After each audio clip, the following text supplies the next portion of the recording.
اور اے اہل عقل، حکم قصاص میں تمہاری زندگانی ہے کہ تم قتل و خونریزی سے بچو۔ تم پر فرض کیا جاتا ہے کہ جب تم میں سے کسی کو موت کا وقت آ جائے تو اگر وہ کچھ مال چھوڑ جانے والا ہو تو ماں باپ اور رشتہ داروں کے لیے دستور کے مطابق وصیت کر جائے۔ اللہ سے ڈرنے والوں پر یہ ایک حق ہے۔ پھر جو شخص وصیت کو سننے کے بعد اس کو بدل ڈالے تو اس کے بدلنے کا گناہ انہی لوگوں پر ہے جو اس کو بدلیں، اور بے شک اللہ سنتا جانتا ہے۔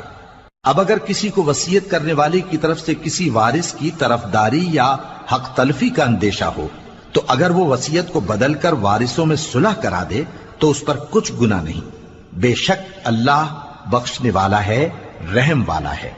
مومنو، تم پر روزے فرض کیے گئے ہیں جس طرح تم سے پہلے لوگوں پر فرض کیے گئے تھے، تاکہ تم پرہیزگار بنو۔ روزوں کے دن